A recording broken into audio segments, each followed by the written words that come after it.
She wasn't failing. In fact, from the outside, her life looked completely normal. She had a stable job that paid her bills on time. She lived in a small apartment, which she actually enjoyed coming home to. Nothing luxurious, nothing impressive, but comfortable enough to feel like her own space. She had friends she saw regularly. Some weekends they met for dinner. On other weekends, they watched movies, talked about work, and laughed about things that happened during the week. From the outside, her life looked steady, balanced. Nothing dramatic was missing, nothing looked broken. And yet, almost every day, the same quiet thought kept returning. I should be further by now. It didn't come like a loud complaint. It appeared quietly. Sometimes, while she was commuting to work. Sometimes, while scrolling through social media late at night. Sometimes during conversations with friends. Further in her career, further in her relationships, further in life itself. The strange part was that she couldn't clearly explain what further even meant. There was no exact destination in her mind, no specific moment she was trying to reach, but the feeling was still there, almost like a background pressure, a subtle sense that something about her timing was off. Friends around her seemed to be entering new chapters. Someone was buying a house, someone was getting married, someone was leaving their job to start a business, someone else was moving to a new city. Their lives looked like clear progress, like pages turning into new chapters. Meanwhile, her life felt stable, not bad, not stuck, but also not dramatically moving forward. She was working, paying bills, maintaining friendships, and planning small goals. From the outside, that looked perfectly normal, but inside, the same quiet thought kept repeating, I should be further by now. And the more often that thought appeared, the more uncomfortable it became, because logically, she knew she wasn't failing. But emotionally, something still felt off, almost like standing in a line that kept moving forward, while somehow she stayed in the same place. And eventually, a deeper question started forming in her mind. If everything looks fine from the outside, why does life still feel like she's falling behind? Part 1. The Invisible Race. Camille was 31, responsible, hardworking, realistic about her goals. She never expected success to arrive instantly. She understood that careers grow slowly, those relationships take time, and that stability usually comes step by step. She had always been practical about these things, but even with that mindset, a quiet tension stayed inside her. It appeared in very small moments most people wouldn't even notice. For example, when a friend announced a promotion, everyone celebrated. She celebrated too. But somewhere in the background of her mind, a small comparison appeared. Not jealousy. She was genuinely happy for her friend. Still, a small question quietly formed. Should I already be there too? The same thing happened in other situations. When someone her age bought a house, when an old classmate announced an engagement, when another friend decided to change careers and start something new. Each story created a small moment of reflection. Again, not jealousy, more like pressure, and a subtle sense that time was moving forward, and everyone seemed to be reaching important milestones, except maybe her. At first, she thought this feeling was just temporary. Maybe it was only happening because she was tired or stressed from work, but the feeling didn't disappear. It quietly stayed, almost like background noise, and slowly she started noticing something strange. Her life wasn't actually standing still. She had changed jobs twice over the past few years. Each time it improved her situation a little. She had learned new skills. She had built friendships that were stronger than the ones she had in her early 20s. She had become more independent, more confident, more capable of handling challenges. Objectively speaking, her life had clearly moved forward, but emotionally, it didn't always feel that way. And because every time she reached a new step, the standard moved again. A new comparison appeared, a new expectation quietly formed. For example, after improving her job situation, she thought, maybe I should already be thinking about buying a place. Then, After thinking about housing, another thought appeared. Maybe I should already be planning long-term relationships. Then another thought followed. Maybe I should already feel completely settled. Each thought created a new checkpoint, a new moment where life should look a certain way. And the strange part was that these expectations didn't come from one clear place. No one had told her directly that she was behind. No one had criticized her choices, but the comparison still existed through conversations, through social media, through stories about what people her age were doing. As slowly, these stories created something invisible, an internal timeline, a quiet map of where life should be at different ages. By 25, certain things should happen. By 30, other things should already be in place. By 35, stability should feel solid. Again, no one had officially written these rules, but they still existed everywhere, and Camille had absorbed them without even noticing. So every time she looked at her own life, her mind automatically asked the same question: where am I compared to that timeline? The problem was that timelines rarely match reality. Life moves differently for everyone. Some people find their direction early, others take longer to explore. Some careers grow quickly, others grow slowly but become stronger over time. But the invisible race doesn't care about those differences, and it only cares about position. Who appears ahead? Who appears behind? And once your mind begins measuring life this way, something strange happens.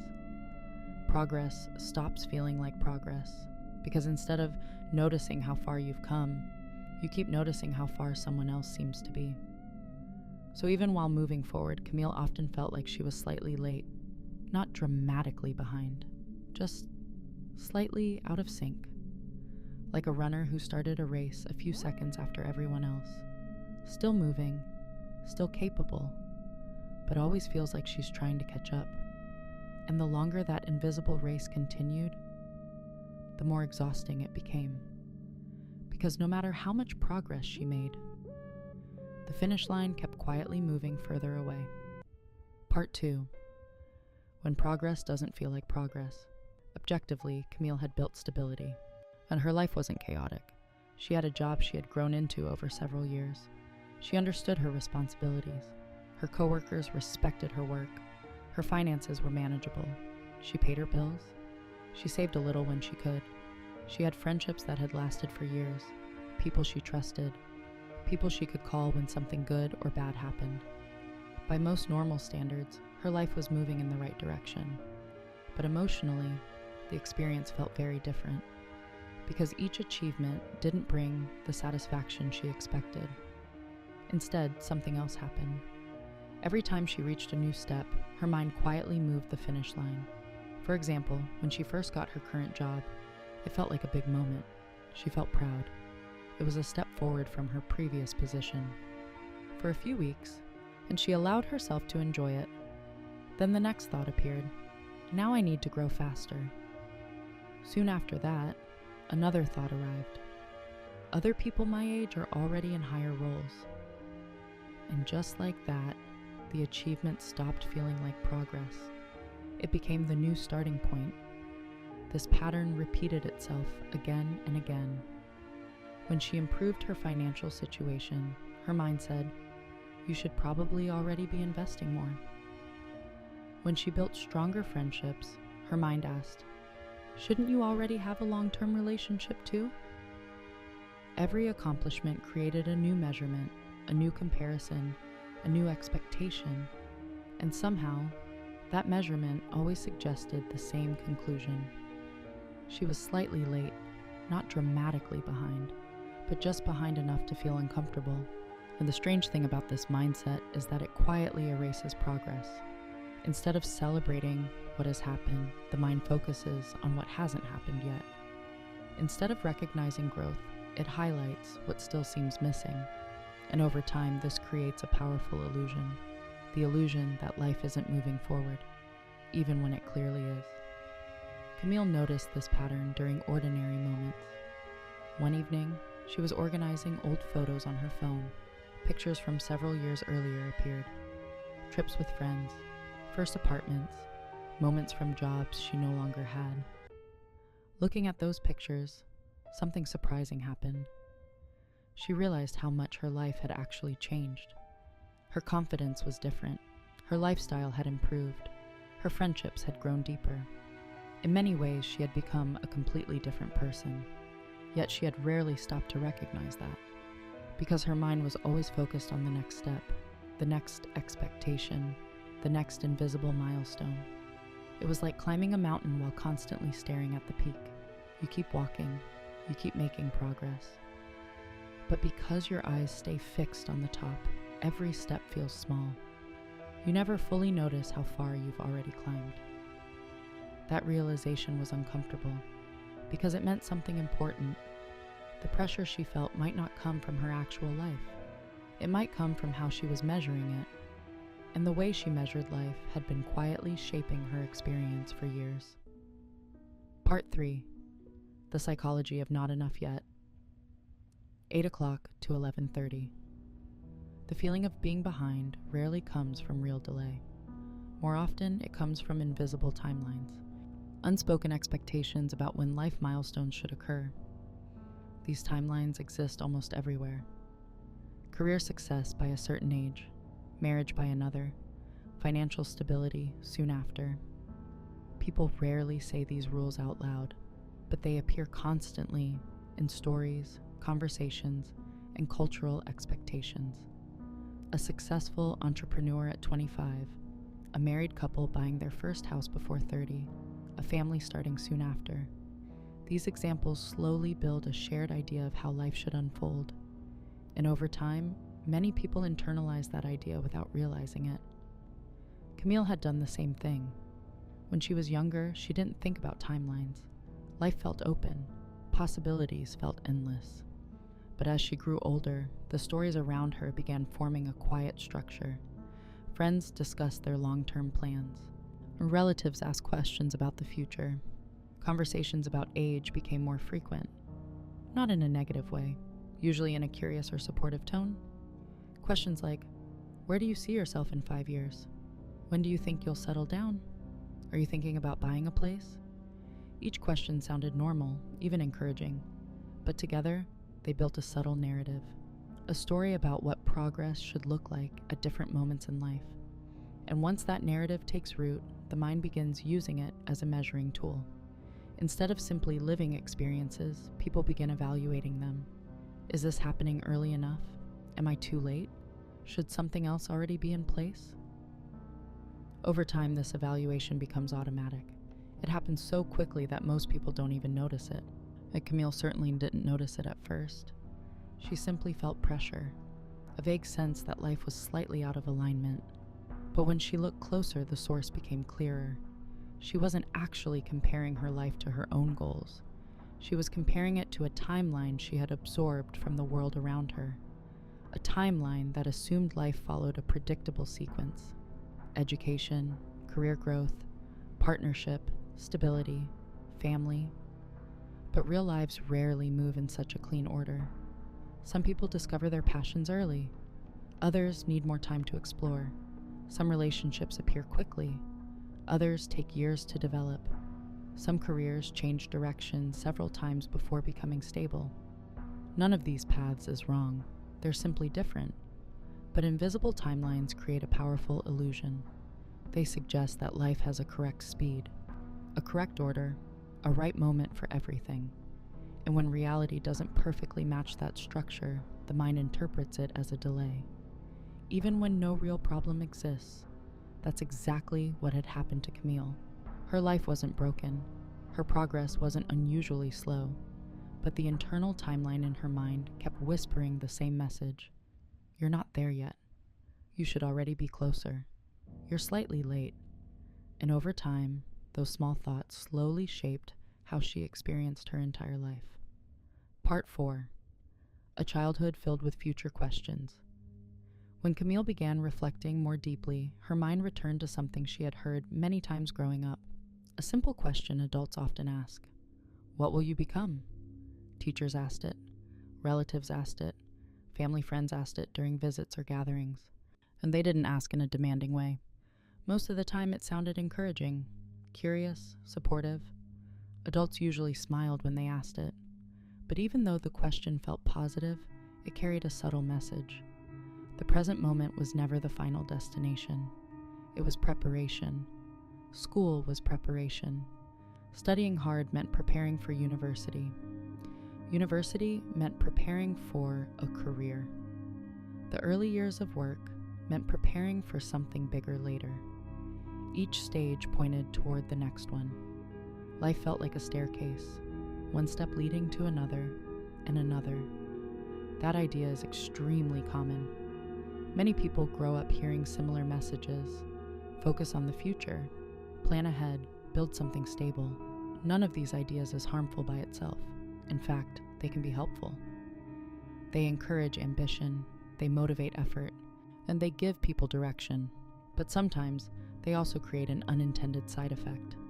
The present moment begins to feel temporary. It's just a waiting room for the next stage. Camille remembered how often adults talked about later. Later, you'll choose a career. Later, you'll settle down. Later, life will feel more stable. Later, things will finally make sense. The message was always the same. The important moment was somewhere ahead. Not here, not now. And without realizing it, Camille had internalized that pattern. Every stage of her life felt like preparation. High school prepared her for university. The university prepared her for work. Early work prepared her for long-term success. But there was always another stage waiting, another level she was supposed to reach. And what no one ever explained was what happens when life becomes stable enough. What happens when there is no obvious next stage, no dramatic transition, no clear milestone. For many people, adulthood eventually reaches a quieter rhythm.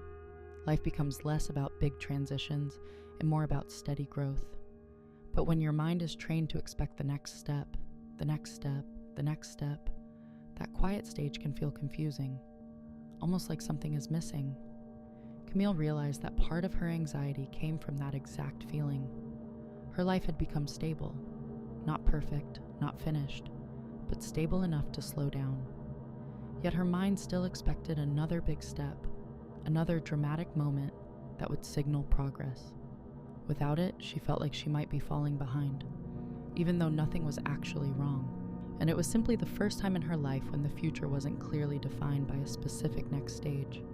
And that uncertainty felt uncomfortable because her mind had been trained to always look ahead.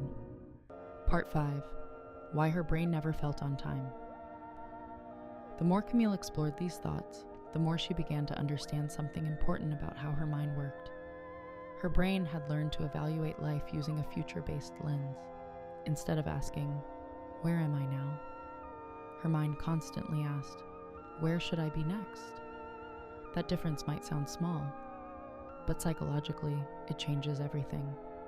When your attention stays focused on the future, the present moment always feels incomplete. No matter what you achieve, the mind immediately looks ahead. It starts calculating the next step, the next goal, the next improvement. And this habit can be useful in certain situations. It helps people plan. It motivates growth. But when it becomes constant, something strange happens. The present moment stops feeling meaningful. It becomes a temporary checkpoint instead of a place where life actually happens. Camille noticed this pattern in many parts of her daily life. Even when something good happened, her mind didn't stay with it for very long. If she received positive feedback at work, she felt proud for a short time. Then the next thought appeared, what should I accomplish next? If she reached a financial goal, her mind quickly created another one. If she improved a skill, the focus immediately shifted toward mastering something else. This constant forward motion created the illusion that she was never fully on time, because the future is always ahead. And no matter how much progress you make, the next expectation is still waiting. It's like chasing a horizon. You keep walking toward it, but the horizon keeps moving. Camille realized that her sense of being behind wasn't based on real evidence.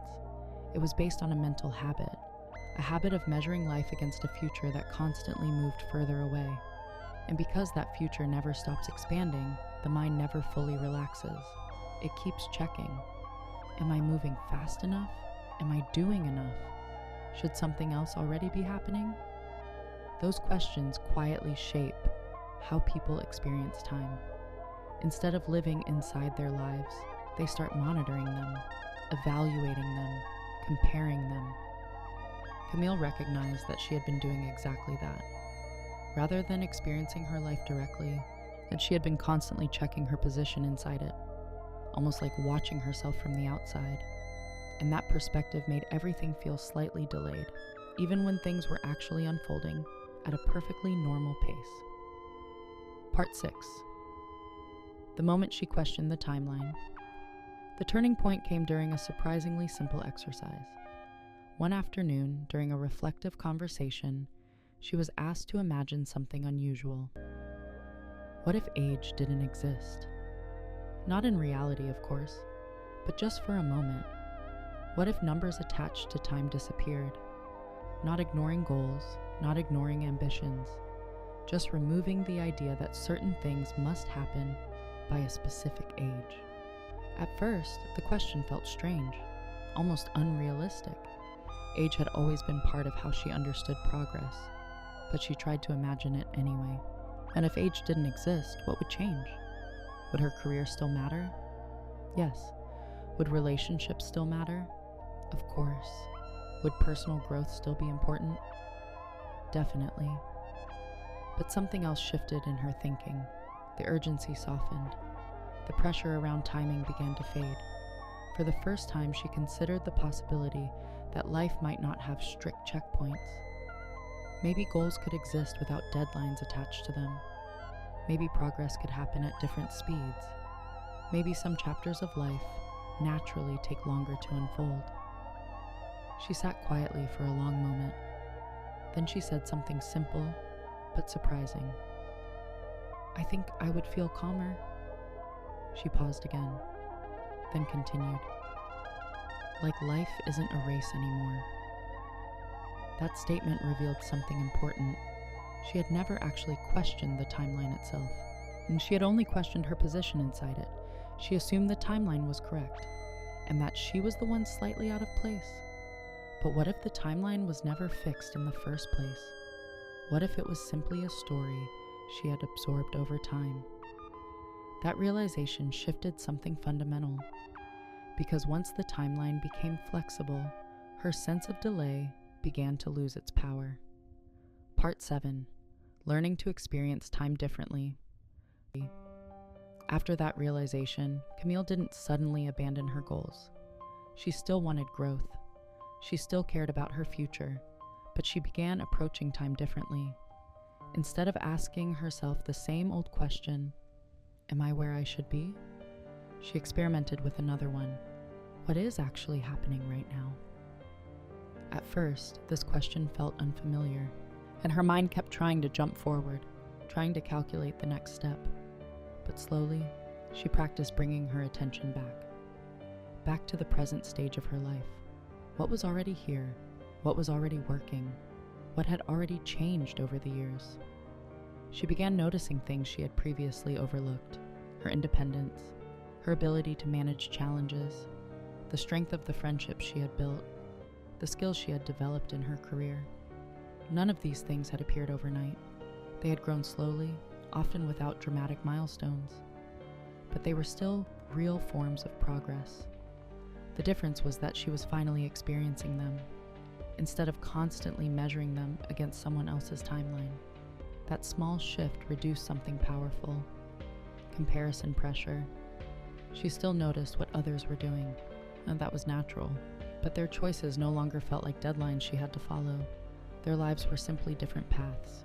Her progress didn't suddenly accelerate. Her career didn't transform overnight, but something inside her changed. Her progress began to feel real because she was finally living it, instead of constantly measuring it.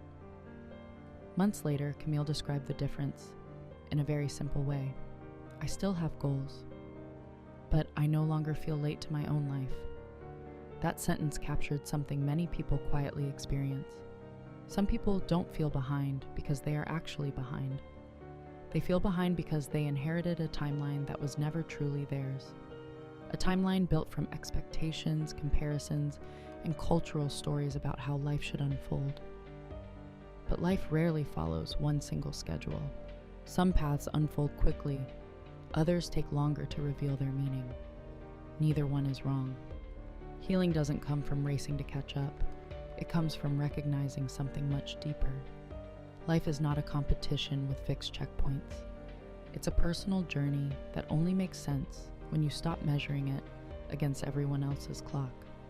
And sometimes the most powerful shift is not moving faster. It's realizing that you were never actually late.